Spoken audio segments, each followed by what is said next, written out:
நாம் இன்றைக்கி பார்க்க போகிறது டெம்பிள் ஸ்டைல் புளியோதரை, அதாவது புளி சாதம், டேமரின் ரைஸ், அதோடு சேர்த்து நம்ம பொட்டேட்டோ ரோஸ்ட்டு, அப்பளம் இதெல்லாம் பார்க்க போகிறோம். ரொம்ப ரொம்ப டேஸ்ட்டாக ஒரு 2 நாள் வச்சுக்கிற மாதிரி புளியோதரை எப்படி செய்கிறதுன்னு பார்க்கலாம். அதுக்கு புளி எடுத்துகிட்டு நல்லா சுடு தண்ணியில் 10 நிமிஷம் நம்ம ஊற வச்சிடலாம். அதுக்கப்புறம் இதை பிழிஞ்சு நம்ம அதனோட விதையெல்லாம் இல்லாமல் நம்ம எடுத்துடலாம். நம்ம ஏன் சுடு தண்ணியில் ஊற வைக்கிறோன்னா ஹாட் வாட்டரில், அப்போ தான் பார்த்திங்க அப்படின்னா நல்லா அந்த புளி பேஸ்டெல்லாம் வெளியே வந்துடும். இப்போது அரிசி எடுத்துக்கலாம். சோனா மசூரி ஏதாவது ஒரு அரிசி எடுத்துக்கோங்க. 2 கப் நம்ம போட்டுக்கலாம். அதாவது சின்ன கிளாஸில் 2 கிளாஸ் எடுத்துக்கலாம். தண்ணி ஊற்றி ஒரு 2-3 தடவை நல்லா கழுவிடலாம்.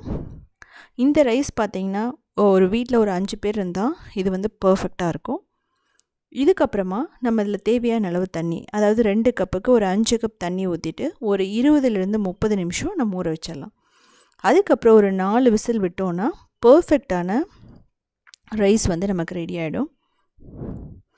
ஸோ இதை மூடி ஒரு 4 விசில் விட்டுறலாம்.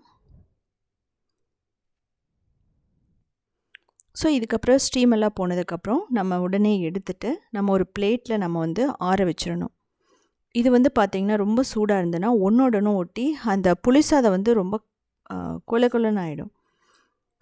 ரொம்ப சோகியாக ரொம்ப ஒரு மாதிரி ஆகிடும். இப்போது நம்ம இதை நல்லா ஆற வச்சிடணும். அதுக்கு மேலே 1 டீஸ்பூன் 1 டேபிள் ஸ்பூன் நல்லெண்ணெய் ஊற்றிக்கலாம், ஒட்டாமல் இருக்கிறதுக்காக.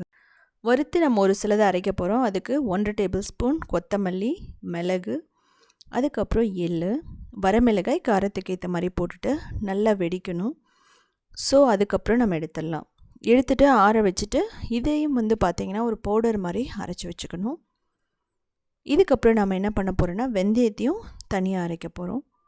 ஸோ இது பார்த்திங்கன்னா ரொம்ப ஃபைனாகவும் அரைக்கலாம், இல்லை கரகரப்பாகவும் அரைச்சிக்கலாம். உங்களுக்கு ஏற்ற மாதிரி நீங்கள் அரைச்சி வச்சுக்கோங்க. இப்போ வெந்தயம் 1 டேபிள் ஸ்பூன் போட்டு அதையும் நல்லா லைட் ப்ரௌன் ஆகிற வரைக்கும் வறுத்துட்டு நம்ம இதை நம்ம ஒரு குட்டி அம்மிக்கல்லில் போட்டு இதையும் அரைச்சி எடுத்துக்கலாம்.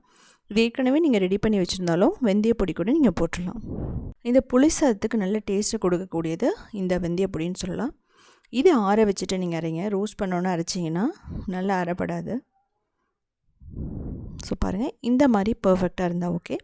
நல்லெண்ணெய் ஒரு 4 டேபிள் ஸ்பூன் ஊற்றிட்டு அதுக்கப்புறம் கடுகு, கடலைப்பருப்பு, உளுத்தம்பருப்பெல்லாம் போட்டு நல்லா ரோஸ்ட் பண்ணணும்.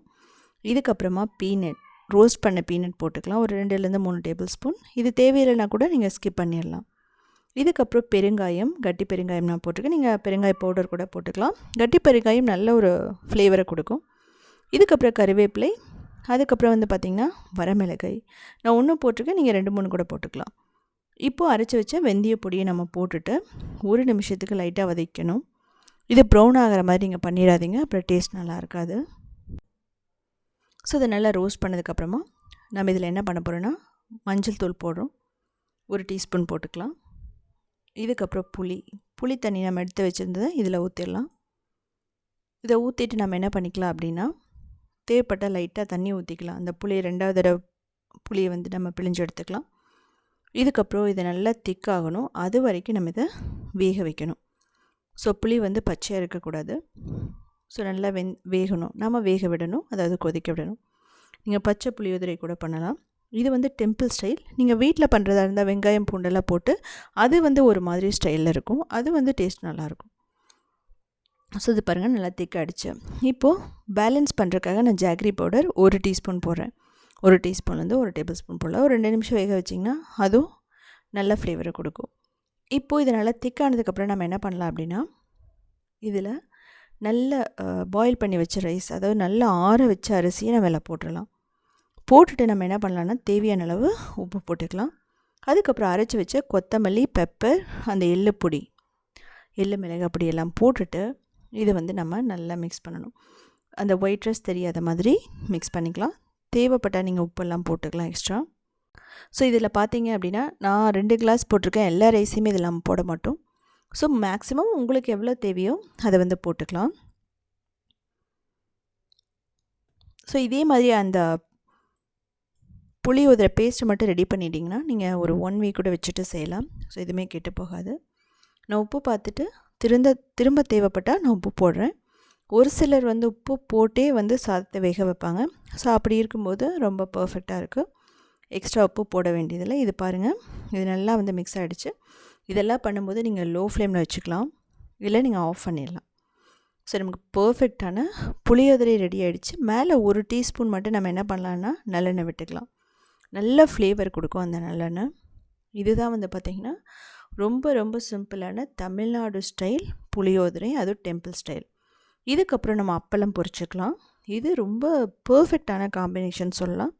நான் அரிசி அப்பளம் வந்து நான் ரெடி பண்ணி வச்சுருந்தேன். ஸோ அதை வந்து நான் போட்டு பொரிக்கிறேன். இதனோட வீடியோவும் வந்து நான் கூடிய சீக்கிரமாக போடுறேன்.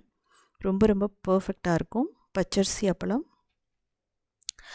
நல்ல ஒரு லஞ்ச் காம்பினேஷன் சொல்லலாம், லஞ்ச் காம்போன்னு சொல்லலாம்.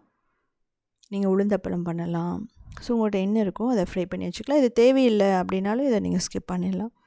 ஸோ இது முடிச்சதுக்கப்புறமா பாருங்கள், ஒரு வாழை இலையில் நம்ம போட்டு ஒரு 4-5 மணி நேரம் வச்சுருந்து சாப்பிட்டோம்னா நல்ல ஃப்ளேவர் அதில் நல்லா இன்க்ரீஸ் ஆகும் வாழை இலையில் போடும்போது. ஸோ ஒன்றோட ஒன்று ஒட்டாமல் ரொம்ப பர்ஃபெக்டாக வந்திருக்கு. இதுக்கப்புறம் வந்து நான் இதுக்கு ஒரு நல்ல காம்பினேஷனாக இருக்கிற பொட்டேட்டோ ரோஸ்ட் பண்ண போகிறேன். 10 நிமிஷத்துக்குள்ளே ரெடி ஆகிடும், ரொம்ப மசாலா எதுவும் இல்லாமல். ஸோ இது கொங்கு நாடு கிராமத்தில் பண்ணுறது. ஓரளவுக்கு கிறிஸ்பியாகவும் இருக்கும், தண்ணியும் தேவையில்லை. நான் வந்து அயன் காஸ்டிங் பேனில் பண்ண போகிறேன். ஸோ எப்படி பண்ணுறதுன்னு பார்க்கலாம். ஸோ முதல்ல 3 உருளைக்கிழங்கு எடுத்துகிட்டு தோல் சீவி நல்லா கழுவுனதுக்கப்புறமா சின்ன சின்ன க்யூப்ஸாக கட் பண்ணிக்கலாம். இது பார்த்தீங்கன்னா ரொம்ப பெரிய பெரிய க்யூப்பாக போட்டீங்க அப்படின்னா அது வந்து என்ன ஆகுனா வேகாது, அதாவது ரோஸ்ட் பண்ணும்போது வேகாது. ஸோ அதனால் நம்ம சின்ன சின்ன க்யூப்ஸாக போட்டுக்கலாம். இது தக்காளி சாதத்துக்கும் ரொம்ப நல்லாயிருக்கும், எலுமிச்சை சாதத்துக்கும் நல்லாயிருக்கும், வெரைட்டி ரைஸ் எல்லாத்துக்குமே ரொம்ப நல்லாயிருக்கும். இப்போது எண்ணெய் 2 டேபிள் ஸ்பூன் மட்டும் போதும். அதுக்கப்புறம் கடுகு, கருவேப்பிலை, தேவைப்பட்டால் பெருங்காயம் நீங்கள் போட்டுக்கலாம், பூண்டெல்லாம் போட்டுக்கலாம். அதுக்கப்புறம் நம்ம கட் பண்ணி வச்ச அந்த உருளைக்கிழங்கை போட்டு நம்ம நல்லா ரோஸ்ட் பண்ணணும். உப்பு தேவையான அளவெல்லாம் போட்டுக்கலாம். ஸோ முதல்ல நம்ம ஒரு மீடியம் ஃப்ளேமில் வச்சுட்டு அப்படியே மிக்ஸ் பண்ணுறோம். அதுக்கப்புறம் என்ன பண்ணலாம்னா லைட்டாக மூடி வச்சு என்ன பண்ணணும்னா ஒரு 5 மினிட்ஸ் மூடி வைக்கணும். அதுக்கப்புறம் எடுத்து மிக்ஸ் பண்ணோம், அவ்வளோதான்.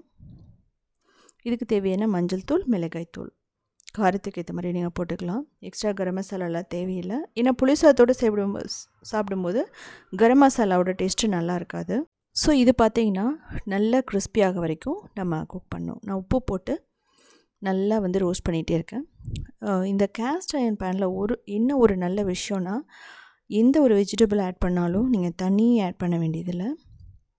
ரொம்ப டேஸ்ட் வந்து பார்த்திங்கன்னா நான்ஸ்டிக், அலுமினியம், சில்வர் எல்லாத்த விடமே ரொம்ப சூப்பராக இருக்கும். ஸோ பாருங்கள், மேக்ஸிமம் இது ரெடி ஆகிடுச்சு. இதுக்கு தேவையான பொருட்கள் எல்லாமே நான் முன்னாடியே கொடுத்துருக்கேன், நீங்கள் பார்த்துக்கலாம். நல்லா சாஃப்ட் ஆகிடுச்சு. குழந்தைகளுக்கு வந்து பார்த்திங்கன்னா இந்த காம்பினேஷன் ரொம்ப நல்லா பிடிக்கும். நான் எக்ஸ்ட்ரா காரத்துக்காக கொஞ்சம் மிளகாத்தூள் போட்டிருக்கேன். ஸோ இதெல்லாமே செஞ்சு பார்த்துட்டு எப்படி இருந்துச்சுன்னு சொல்லிவிட்டு கமெண்ட் பண்ணுங்கள்.